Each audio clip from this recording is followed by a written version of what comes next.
All right. Good morning, everyone. Good morning. Morning. Jonathan, it's great to have you here. We appreciate you agreeing to be one of our absolute first guests on the Agri-Trak Coffee Chat webinar. Thank you. Thanks for having me. Thanks for the Lagoner family to allow me to take a time out of my day to come visit and talk. Yes, yeah, absolutely. We're remiss in not thanking them for that. Could you start with a little intro and kind of tell us who you are and what you do? Sure. So been into the Apple world for, I don't know, 17 years or so. Then about 3-4 years ago, I joined with Lagoner's, and that expanded my growing horizons into the blueberry and strawberry world. And we do a lot for farmers markets, and a lot of blueberries go to Wegmans markets. And yeah, it's fun, and every day is different, and it's exciting, and yeah. Yeah. What's your absolute favorite job to do on the farm? There's a lot. Actually, like spraying. I love I don't know what it is about it. A lot of people find it boring. I find it like therapeutic a little bit. It's just you and a radio, and you can just like relax a little bit until maybe something breaks down. Hopefully a pump doesn't break or something like that. But I was gonna ask, do you listen to any kind of podcasts or just no, just the radio. So I find like Brother Weeze or something on the radio. Yes. All right, that's awesome. I've heard of a handful of sort of next gen farmers that have found some ag podcasts that keep them company in the tractor. So we're going to start a list of those and start sharing with people that we found that people have recommended good ones. Yeah, I might have to look into that. Yeah, for sure. So, all right, I have a question. Yep. You've been in the farming world for, you said 17 years, right? Yep. Ish. Do you come from a family of farmers, or this is new? So no, my dad worked at Xerox. My mom was a stay-at-home mom, and about the only person in my family that had a farm is my Uncle Tim. So I worked under him at Brownells and stuff like that. And so first generation farmer, really. Okay. So, yep. So farmers are special people, right? Like obviously, Jason and I have the utmost respect for farmers. We wouldn't be in this industry trying to help farmers, be better at what they're doing. And we always say our mission is to save family farms. We are very passionate about that. So we know that farmers are special. What makes you different than the average farmer? I wouldn't say I am any different, really. I've been lucky enough to work with, my uncle, and he's just an amazing guy, jack of all trades. So we've restored cars, we've gutted houses, working in a labor camp, getting those ready. That's like, you learn so much, drywall, framing, electric, plumbing, all that stuff. But I'm no special than any other farmer. They're going to learn all that stuff too. It's just part of the trade. I think you're right. And I think the jack of all trades comment is, resonates probably with everybody listening on this call today. I know so many growers, right, that aren't just farmers. They are, like you said, electricians and plumbers, and they're fixing their equipment, they're mechanics, they're welders. And it's really impressive when you talk about an industry that we're going to get into this in a minute about what people need to know, but an industry that people often think, well, they just throw some stuff in the ground, watch it come up, pick it, harvest it, and figure out how to sell it, and that's it. And that's actually like the smallest part of what farmers do. It really is. So I'd like to ask a question, right? Like, what's something that you wish the public knew or better understood about farming? We're not just tractor drivers. There's a lot of hard labor. My first week of farming was picking up rocks. The trees just got ripped out. It was 80, 85 degrees. There's a bucket tractor. Go bring it out to the field and pick up rocks. It's part of the game, and eventually as you get older, you become the tractor driver, and the younger guys come in with a better back, and they start there, and it's a tough job, but it's rewarding at the end of the day. It's not every day's tough. Yeah. And it is fun. So. And I think picking rocks is sort of like a rite of passage for anybody young working on a farm. That's like the first job you get to. And I can remember being a kid picking rocks on our farm. My dad would sit in the backhoe with the bucket, and we would all be looking up at him saying like, this just doesn't quite seem fair. Now, of course, right, Jason's driving and my kids are picking up rocks in the field. So again, it's just a rite of passage for farm kids, I think. It really is. Yep. Yeah. Okay, so 17 years in the industry. What would you say is the biggest shift or change that you've seen?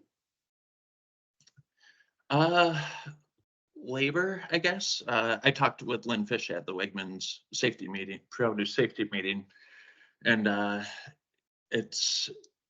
he was right where, we might have needed some help at the fruit stand on the weekends or, after school, and you could get it, and you might get 3 or 4 kids a week that came and applied, and like Lynn said, it's maybe down to 1, and you don't know if they're even going to hang around after the first week. They might, so that part's going to be hard. Labor it's hard. So. That is for sure tough. I know, Jason and I visit a lot of farms and call on a lot of different farms, and we hear people often talk about labor as being sort of the scariest part of the industry, right? Like if we don't have access to labor, what happens? Right. And I think there's definitely been a shift or a trend. You look at somebody like Lynn Fish, right, who's often hired local kids to pick corn in the mornings, run his stands, and I'm surprised he even has anybody really applying, right? Because how many of us have posted for jobs in the paper? We have to, right, for H2A requirements. Right. How many people actually apply or respond to those? So I think that's going to continue to be a trend. And, I certainly don't want to get into any kind of politics today, but I'll just say that while the H2A program exists and it sort of works, I think there's a lot that can be done to simplify that process for growers, right? Like I'd like to see that change a little bit. We can get into that some other day because I don't want to turn this into an H2A conversation. But I'm certain the people that are checking in from home are hoping this resonates with them. I'm sure it does. Yep. We hear this. Jason and I hear this frequently, don't we? Yeah. Because there used to be a good group of guys that would come around, asking to trim your farm, and that group of guys they're aging out, and it's not something that is going to be around for much longer, I feel like. I think you're absolutely right. And I think that's going to change agriculture even more, right? Because we kind of do what we know as farmers. And a lot of times we rely on previous generations. We do things the way they've done it. And things are changing more quickly, right? Like, so I've been on a farm my entire life, grown up. And I look at the way that things have changed in my lifetime, and then the way they've hyper changed just in the last decade. It felt like for 30-ish years, things sort of ran the same. You had the same struggles, the same battles. The last 10 years, it's been hyper advancement, change. Advanced, yeah. And we hear that all the time. And then, of course, there's all these different companies popping up, right? Like Agri-Trak is one of them. But how many companies are popping up every year in the precision ag world, or hitting all the ag buzzwords? And are you guys using any tech tools? Not currently, no. Okay. And I think, being we have a lot of acres, over 100 acres, I feel like is a big farm. But in the realm of farming, you look at Fowler farms where they're over thousands of acres. Maybe we are a small farm, but we're very busy. We're, trying to catch up and stuff like that. And I think like with technology world, I think it's more geared to those bigger firms. Just, it's hard to be cost effective with technology right now if you're a small farm. Sure. We hear that a lot. And, I look at some of the tools that exist out there, drone applications that are flying through orchards to look at, tree level data. And some of the tools where, you drive an ATV through an orchard, or even I was at the expo out in Michigan. I was there this year, but last year I was there and I stopped to talk to a booth. They had drones and they were applying pesticides with drones. Nice. And I thought, well, okay, this is kind of cool, right? Like we're going to drop pesticides down on the trees. We can get closer to the trees. We can stop when there is no tree. I like this idea. And so I got talking to him and I said, like take the price out of it. What's the downfall? They said, well, our drones fly for about 7 minutes. Right. And I kind of laughed and they said, we know, we've heard from, they have a lot of like pecan growers that use it. Okay. And I said, well, we're in the tree fruit industry and I'm just curious how it work. And he said, people talk about all this technology replacing people, right? There's a labor shortage.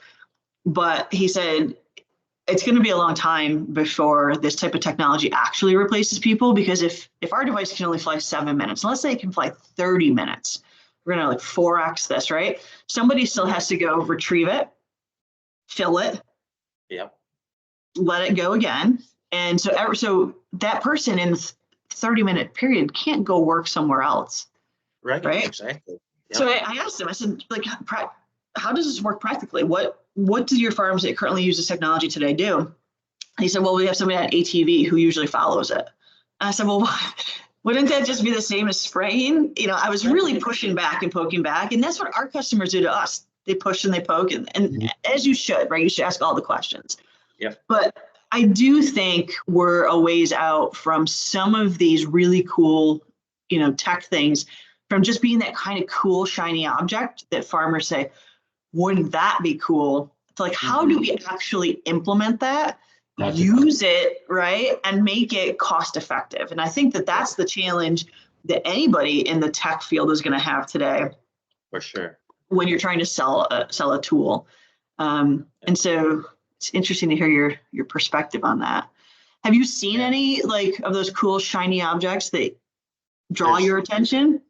There's a lot of cool objects, and I've reached out to, have you seen the big machine it's a laser weeder?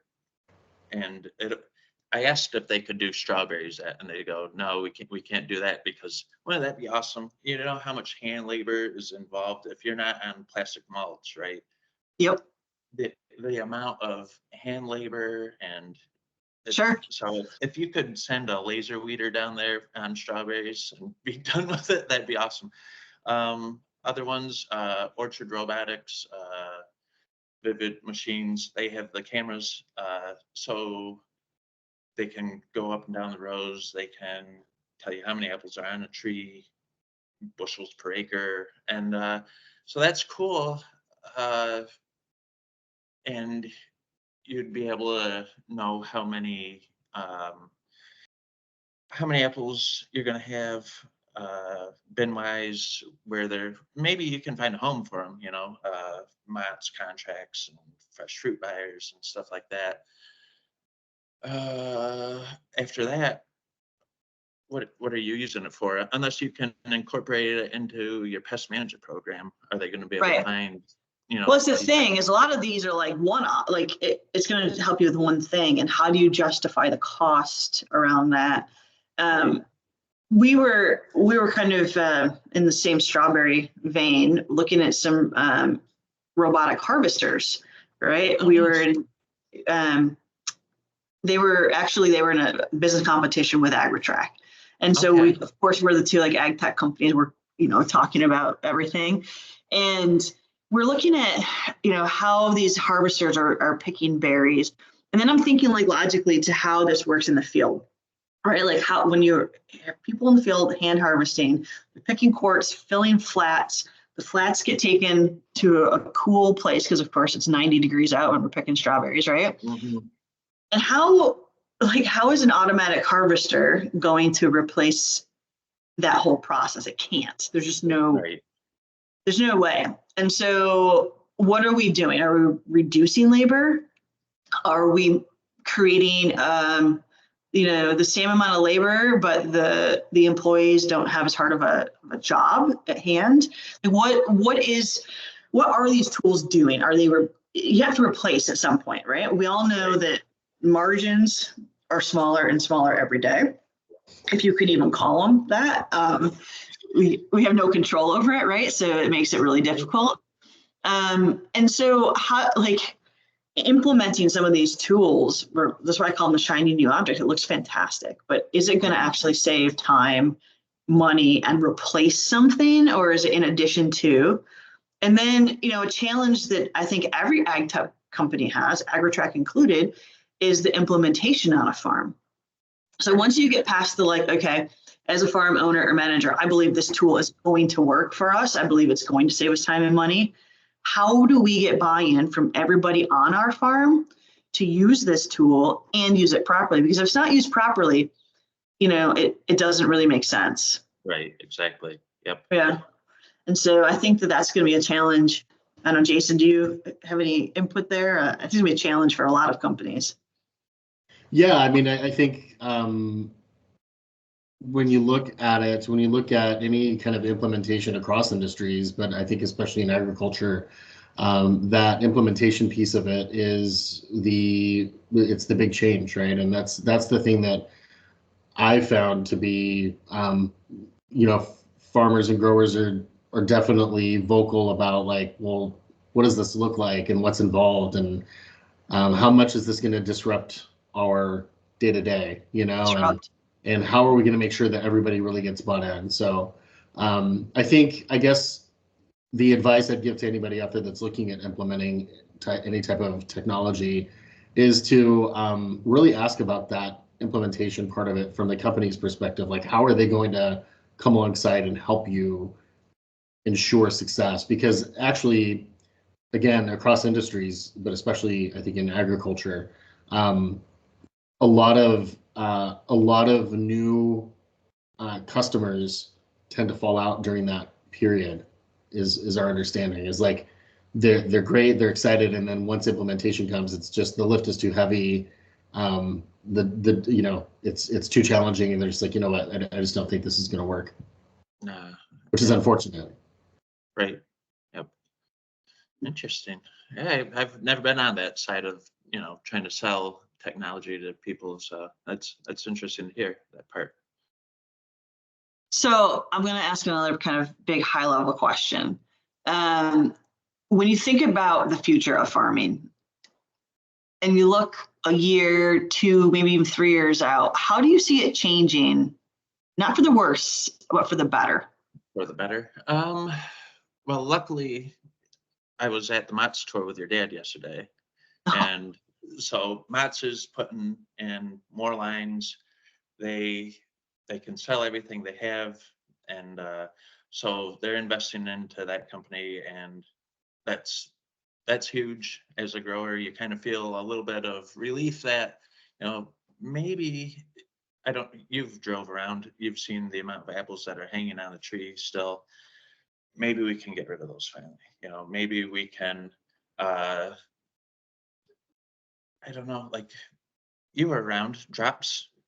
We picked up drops and they got juiced and stuff like that, and that's not a market anymore. So you can't grow apples and leave them on the tree to rot anymore. It's not cost effective for anybody. So I'm happy for that outlook. I don't know. I don't know. I feel like the next 3 years, it's going to be a kind of a challenge. There's a lot of apples out there right now. There's a lot of apples in Washington. I'm hearing, $30 shipped for 80-pound box of Honeycrisp out to Boston or New York City. That's dirt cheap. Yeah, how are you supposed to compete with that?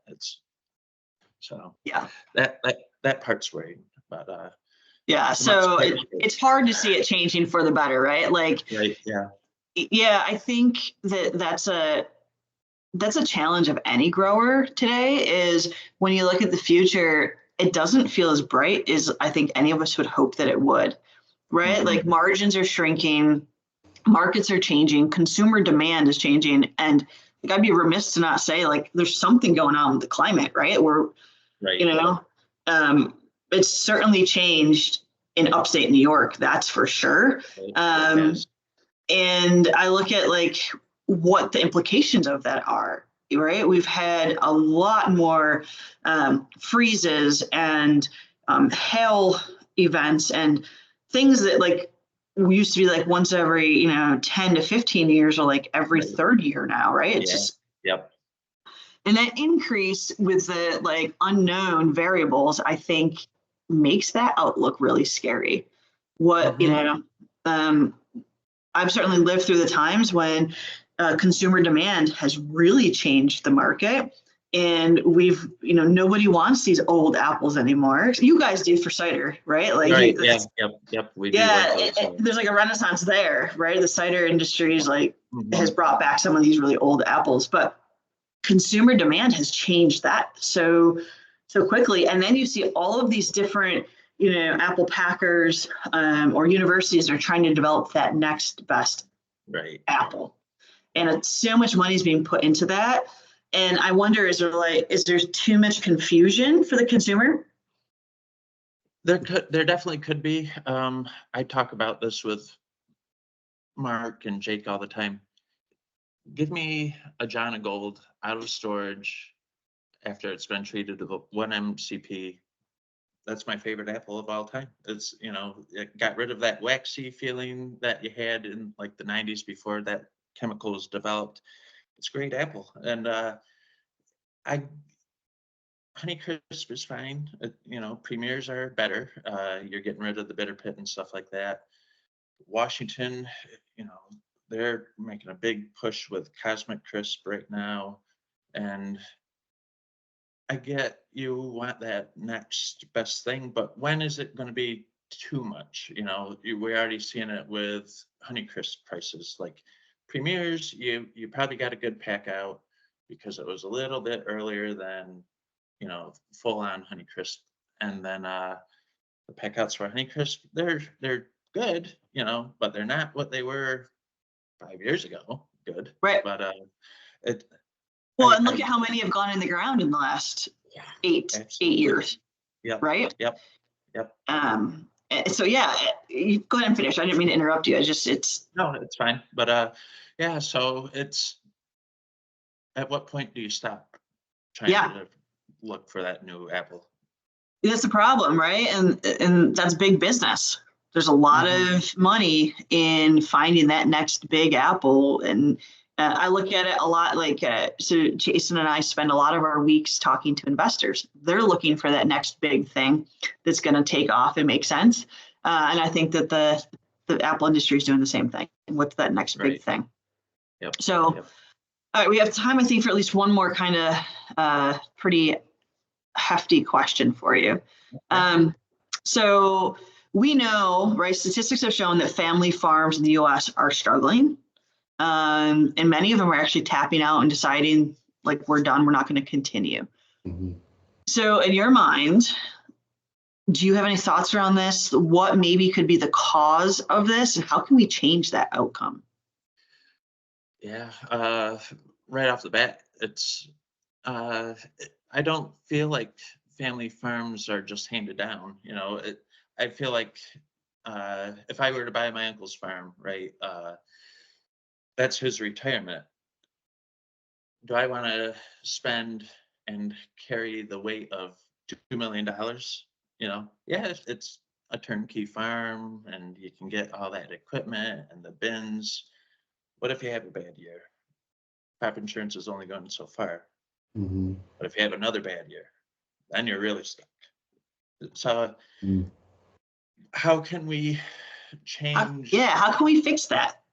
Yeah, that's hard. That's $1 million question right there, I guess. Jonathan, do you think that because it just kind of, from what I heard you say, do you think that the uncertainty in the industry as a whole is causing more doubt among the next generation? That I think in the past, maybe things were more sure, right, on how things operated. Like Jamie was saying earlier, with the temperature changes and all these, factors that are happening. Do you think that there's kind of, I guess, more hesitancy from a new generation to take things over based on kind of the surrounding variables that are increasing for the worse? That's definitely part of it.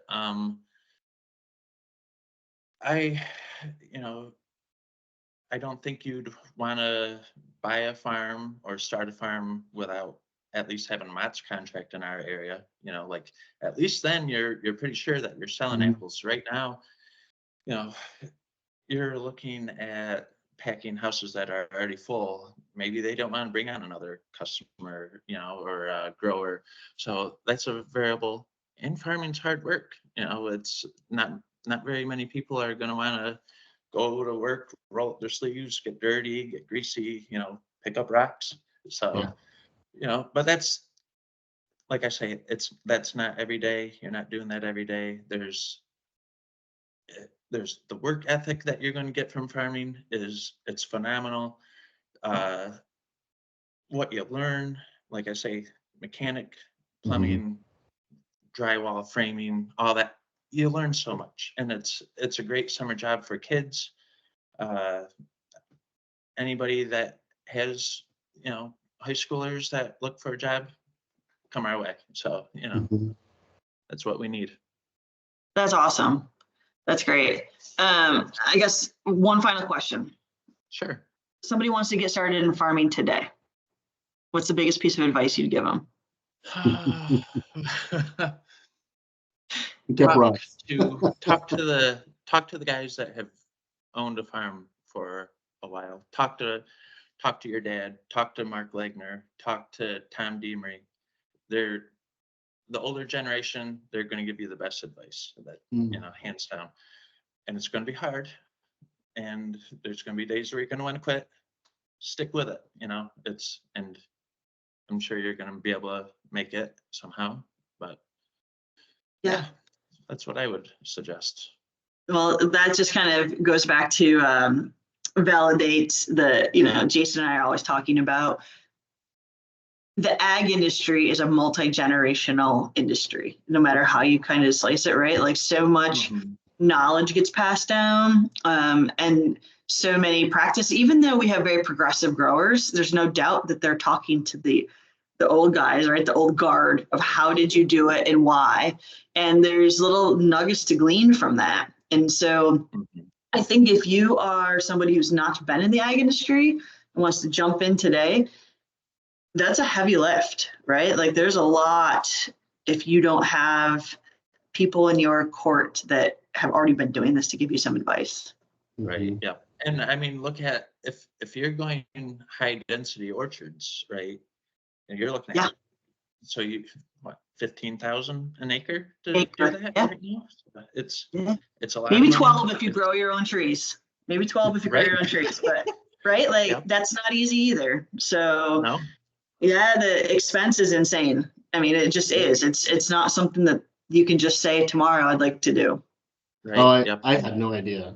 Yeah, before I got into ag and we met with growers and stuff, I was just your average consumer, typical consumer that we go to Wegmans and pick up the fruit and vegetables, whatever it is that I was looking for, and I knew that they were produced in some way and that there was a lot of work. I think generally the public knows that farming's hard work, right? But I had no idea until I really started meeting it, and it was so eye-opening for me. It made me that much more passionate to let's see what we can do to try to help, because it's crazy. Right. I wouldn't be able to do it. I'll tell you. Right. And that's kind of like what I like about, I'll post on LinkedIn quite a bit, and you'll see Caitlin Thornton, I think, is on there and stuff like that. And I like being able to tell the story of what we do and kind of give the consumers an idea of where their apples are coming from and the work that we put into it, the long hours and Well, and that was sort of the impetus behind this new sort of series we're building, right? Is less about who we are and what Agri-Trak is, and more about like who are the people who are using our product, what kind of challenges are they facing, and to kind of spread that awareness of what this industry looks like. So. Right. All right. Well, I want to be respectful of your time. We're already a minute over here. I certainly appreciate you agreeing to do this. Thank you to Lagoner's for allowing you to spend your morning with us and have a little bit of coffee. Like I said, we'll work on those Agri-Trak coffee mugs. Yep. Send you over one. So. All right. I appreciate it. Thank you so much. We really appreciate it, Jonathan. Thank you, Jonathan. Yeah, anytime. Yep. Thank you. Thanks for all who joined as well. Yeah, for sure. We'll see you later. Bye.